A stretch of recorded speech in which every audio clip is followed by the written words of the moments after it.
اعوذ باللہ من الشیطان الرجیم بسم اللہ الرحمن الرحیم رب اشرح لی صدری ویسر لی امری واحلل عقدۃ من لسانی یفقہوا قولی صدق اللہ العظیم۔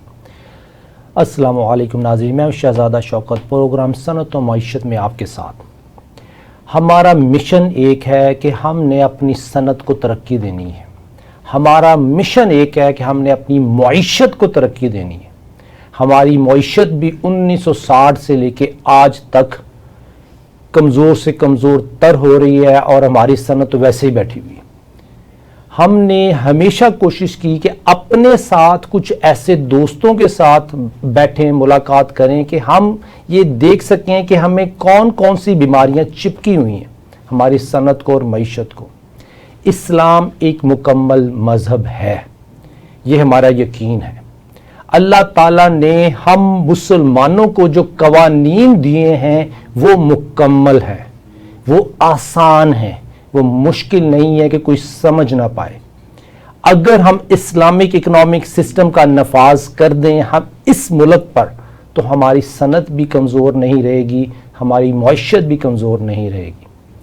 صنعت بھی ترقی کرے گی، معیشت بھی ترقی کرے گی۔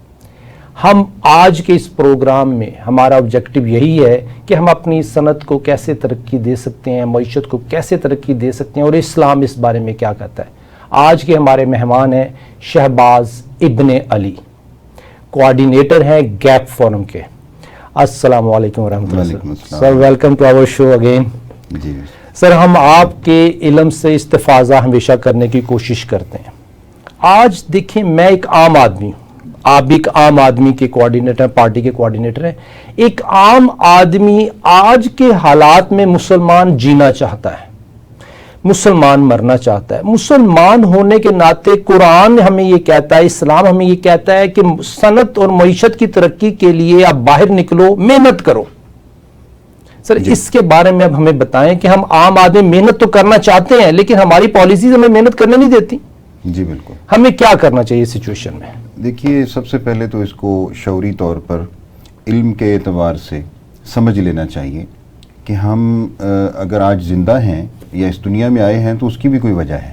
بالکل۔ اور اگر کچھ ہمارے صاحبان یا ہمارے عزیز و اقارب اس دنیا سے جا رہے ہیں تو اس کی بھی کوئی وجہ ہے۔ تو وجہ یہ ہے کہ ہمیں مالک کائنات نے، خالق کائنات نے اس دنیا کے اندر بھیجا ہے اور اپنی اپنی باری پہ سب لوگ آ رہے ہیں۔ اب دو چیزیں ہیں جس پر انسان کا بہت فوکس ہوتا ہے۔ ایک انسان مرنا نہیں چاہتا اور دوسرا وہ دنیا بھر کا مال جمع کر کے اپنے گھر پہ لے آنا چاہتا ہے، اور ان دو چیزوں کی فکر سکھائی جاتی ہے کہ کہیں میں محروم نہ رہ جاؤں، مال میرے پاس تھوڑا ہے، جتنا بھی ہو جائے وہ کہتا ہے تھوڑا ہے، اور دوسرا یہ ہے کہ وہ کہتا ہے کہ مجھے موت نہ آ جائے۔ لہٰذا اس بات کو پہلے شعوری طور پر جان لینا چاہیے کہ ہمارے پیدا ہونے سے پہلے رسول اللہ صلی اللہ علیہ وسلم نے فرمایا کہ جب بچہ 4 ماہ کا اپنی ماں کے پیٹ میں ہوتا ہے، جس دن اس میں روح ڈالی جاتی ہے، اس سے پہلے وہ گرو کر رہا ہوتا ہے لیکن روح نہیں ہوتی اس میں، اس دن جہاں 4 چیزیں اللہ تعالیٰ لکھاتے ہیں اس کے لیے، وہاں اس میں سے 2 چیزیں یہ ہیں کہ لکھو اس نے واپس کب آنا ہے اور اس کا رزق کتنا ہے۔ اور یہاں ایک اور بات بھی سمجھ لیجئے کہ رزق سے مراد صرف کھانا پینا نہیں ہے، رزق سے مراد ہر وہ میٹیریل ہے جو دیے یا لیے جانے کے قابل ہے، وہ رزق میں شامل ہے، جس کو اگر آپ مزید سمجھنا چاہیں تو رازق کا مطلب ہے دینے والا۔ تو جو بھی چیز دیے جانے کے قابل ہے وہ رزق ہے اور اسے دینے والا رازق ہے۔ اب اگلی بات آ جاتی ہے کہ ہمارا کیا کام ہے، ہمارا رول کیا ہے اپنی صنعت و معیشت کو بہتر کرنے کے لیے۔ دیکھیں، یہ تھوڑا سا دورانیہ انسان کا، یہ اللہ تعالیٰ کی طرف سے آزمائش کے طور پر ہم امتحان گاہ میں بھیجے گئے ہیں۔ اب گیم کے رولز خالق کائنات نے بتا دیے۔ ہمارا دین اسلام ہے، یہ مذہب نہیں ہے، یہ ایک مسکنسیپشن بھی ہے۔ مذہب کا تعلق کسی شخصیت کے ساتھ، گروہ کے ساتھ، علاقے کے ساتھ ہوتا ہے، یہ تو عالمی نظام ہے۔ دین کا اگر ہم ترجمہ کریں اردو میں تو اس سے سہل ترجمہ کوئی نہیں ہے ایک لفظ میں، نظام، اور انگلش میں آپ کریں گے تو سسٹم۔ تو جس خالق کائنات نے بھیجا ہے اس نے ہمیں جینے سے لے کے مرنے تک کا جو دورانیہ ہے اس میں ہمارا صنعت و معیشت بھی ہے، ہماری خوشیاں غمیاں بھی ہیں، اس کا سارا نصاب دے دیا ہے کہ اس کے مطابق اب صنعت و معیشت میں ترقی کرنے کے لیے جب ہم اصول و ضوابط اللہ کے، خالق کائنات کے، ان کو ہم مانیں گے اور ان کی حدود و قیود میں رہتے ہوئے اسٹرگل کریں گے. یہی ہمارا امتحان ہے.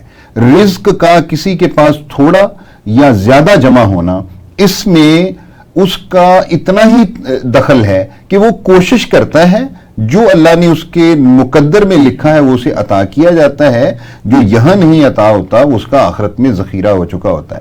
اور یہ ہماری ایک مسکنسیپشن ہے، اور بہت سارے لوگ سمجھتے ہیں کہ زیادہ ہو تو پھر پوری پڑتی ہے.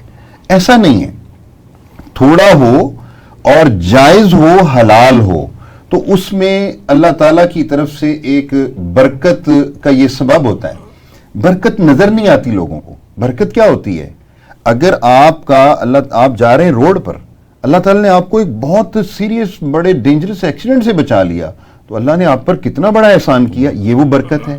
آپ کے گھر میں بیماری نہ آئے، یہ برکت ہے.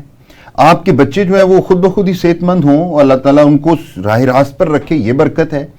تو اس کو سمجھ لینا چاہیے عوام کو کہ اگر ہم ناجائز اور حرام طریقے سے جتنا بھی مال جمع کر لیں اس کے نتائج درست نہیں آنے والے. سر یہاں پہ ایک پوائنٹ ہے، میں جائز کمانا چاہتا ہوں، لیکن میں جب جائز کمانے کے لیے باہر نکلتا ہوں تو میرے پاس جاب کو مجھے کون آفر کر رہا ہے؟ فائنینشیل سسٹم، جہاں پہ کہ کمائی ٹھیک نہیں ہے. مجھے جاب کون آفر کر رہا ہے؟ وہ دودھ بیچنے والا جو دودھ میں ملاوٹ کر رہا ہے. مجھے جاب کون آفر کر رہا ہے؟ وہ فیکٹری والا جس نے پروڈکٹ کہنی کچھ ہے بنانی کچھ ہے. وہ فیکٹری والا جو جوس بنا رہا ہے 2 نمبر بنا رہا ہے. تو میں جہاں جا رہا ہوں میں تو ایک سپورٹیو سسٹم میں اس کا ایک پرزہ بن رہا ہوں سسٹم کا، جو کہ خود حلال نہیں کما رہا. میں کیا کروں؟ دیکھیے بات یہ ہے کہ اگر ساری دنیا بھی غلط کر رہی ہو تو وہ میرے لیے کوئی جسٹیفیکیشن نہیں ہو سکتی ہے. ہاں، جہاں میں مجبور ہوں، جہاں جس حد تک مجبور ہوں، اسی کو عذر کہا جاتا ہے اور اسی میں انسان معذور ہوتا ہے. لیکن جہاں تک میرا بس چلتا ہے مجھے اس غلط سسٹم کا حصہ نہیں بننا. سر میں آپ کا عذر جو ایکسیپٹ کرتا ہوں اس طریقے سے کہ میں کہیں معذور ہوں، لیکن میرا ایمان اتنا زیادہ نہیں ہے. میں دیکھ رہا ہوں کہ میں یہاں تک پہنچ گیا ہوں، اچھا یار پتہ نہیں آگے کل کو مجھے نوکری ملنی ہے کہ نہیں ملنی، اسی کے ساتھ کر لیتا ہوں. میرا ایمان ہم بحیثیت قوم، بحیثیت مسلمان، ہم لوگوں کا ایمان کمزور ہو چکا. دیکھیں، ایمان تو بہت بنیادی شرط ہے انسان کے شعور کے لیے اور جینے کے لیے، لیکن بات اس سے اگلی ہے کہ ایمان تو ہم لے آئے. اصل میں سمجھتا ہوں کہ بنیادی بیماری یہ ہے کہ ہم ایم لیس لوگ ہیں. یہ تو ایم کے بغیر جب آپ بھاگے چلے جا رہے ہیں، جی آپ کدھر بھاگ رہے ہیں؟ وہ جی سب بھاگ رہے تھے، میں نے سوچا میں بھی بھاگتا ہوں. اور بھائی سب تو پتہ نہیں کدھر جا رہے ہیں، آپ کدھر جا رہے ہیں، میں بھی سب کے ساتھ. یہ کوئی ایم نہیں ہے. اپنی زندگی کے جب تک خواب نہیں ہے، اپنا آپ کا گول نہیں ہے، اپنی آپ کی منزل نہیں ہے، تو پھر آپ سٹ پٹاتے تو رہیں گے کہ یہ کیوں نہیں کر رہی یہ قوم، یہ کیوں نہیں کر رہے یہ لوگ. بھائی کیوں کریں؟ پہلے اس کے اندر وہ شعور پیدا کریں کہ آپ نے پہنچنا کہاں ہے، منزل کیا ہے، اس طرف سفر کرنا، جدوجہد کرنا وہ ہمارا کام ہے. ہم نہیں تو اللہ ہماری اگلی نسل کو. میں مسلمان ہوں، میرا خواب کیا ہونا چاہیے؟ دیکھیں، خواب یہ ہونا چاہیے، سب سے بڑا ایم زندگی کا اللہ تعالیٰ کی رضا ہے. اس خالق کائنات جس نے یہ پوری کائنات میرے لیے بنائی ہے، اس کو راضی کرنے کا ایم، اس سے بڑا ایم کوئی نہیں ہو سکتا ہے. جب آپ اس کے ساتھ ریلیٹ کرتے ہیں اپنی جملہ زندگی کی چیزوں کو، تو آپ کے لیے عمل کرنا آسان ہو جاتا ہے. اور اگر رستے میں کیا پتا ہے، زندگی کا گارنٹی کارڈ تو کسی کے پاس نہیں ہے، لیکن جب آپ اس روٹ پر چل پڑتے ہیں، آپ اتنے ہوپ فل ہوتے ہیں اور آپ کا مورال اتنا ہائی ہوتا ہے اور آپ کو اتنا اندر سے تیقن ہوتا ہے کہ میں درست رستے کی طرف جا رہا ہوں، تو سب سے پہلے اپنے آپ کو چینج کیا جائے، اللہ کی رضا کے ساتھ جوڑا جائے، اپنی خواہشات کو اس کے تابع لایا جائے، اور اس کے بعد اسی جدوجہد کو لے کر معاشرے میں نکلا جائے کہ لوگ بھی اسی طرح سے سوچیں. پھر ہمارے فیصلے بھی اسی بنیاد پر ہوں کہ اللہ کس بات میں راضی ہیں اور کس بات میں ناراض ہیں. ان کے بٹوین رہ کے ہم نے پلے کرنا ہے. سر حضرت موسیٰ علیہ السلام کا ایک واقعہ مجھے یاد آ گیا کہ ہمارا خواب ہے اللہ کی رضا، یہ بات، اور ہم زندگی میں آئے ہیں تو اللہ نے ہمارا رزق لکھ دیا، ہمارا ٹائم لکھ دیا جو ہم نے گزارنا ہے، اور اسلام ہمارا پورا ایک نظام ہے جس کے تحت ہم نے زندگی گزارنی ہے.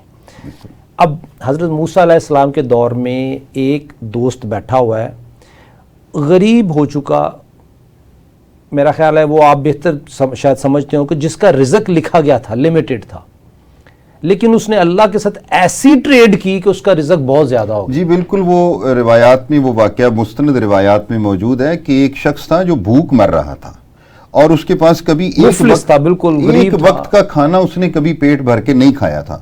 تو اس وقت موسیٰ علیہ السلام جایا کرتے تھے اللہ تعالیٰ سے ملاقات کے لیے، تو وہاں سے گزر ہوا تو اس شخص نے، اس آدمی نے درخواست کی کہ اے موسیٰ علیہ السلام، آپ اللہ کے پاس جاتے ہیں تو میری ایک درخواست پہنچا دیجئے کہ جتنا کھانا میرے نصیب کا ہے مجھے ایک دفعہ دے دے، میں ایک دفعہ پیٹ بھر کے کھانا چاہتا ہوں، اس کے بعد بے شک میں مر جاؤں۔ تو یہی بات موسیٰ علیہ السلام نے جا کے اللہ تعالیٰ سے عرض کر دی، تو اللہ تعالیٰ نے ایک محدود سا رزق جس کو ہم تشبیہ دے سکتے ہیں کہ 2-4 روز زندہ رہنے کے لیے جو ہو سکتا ہے، تو کہا موسیٰ یہ لے جاؤ اور اسے جا کر کہنا کہ یہی تمہارے مقدر کا ہے، بے شک ایک دفعہ کھا لو، بے شک تھوڑا تھوڑا کر کے کھا لو۔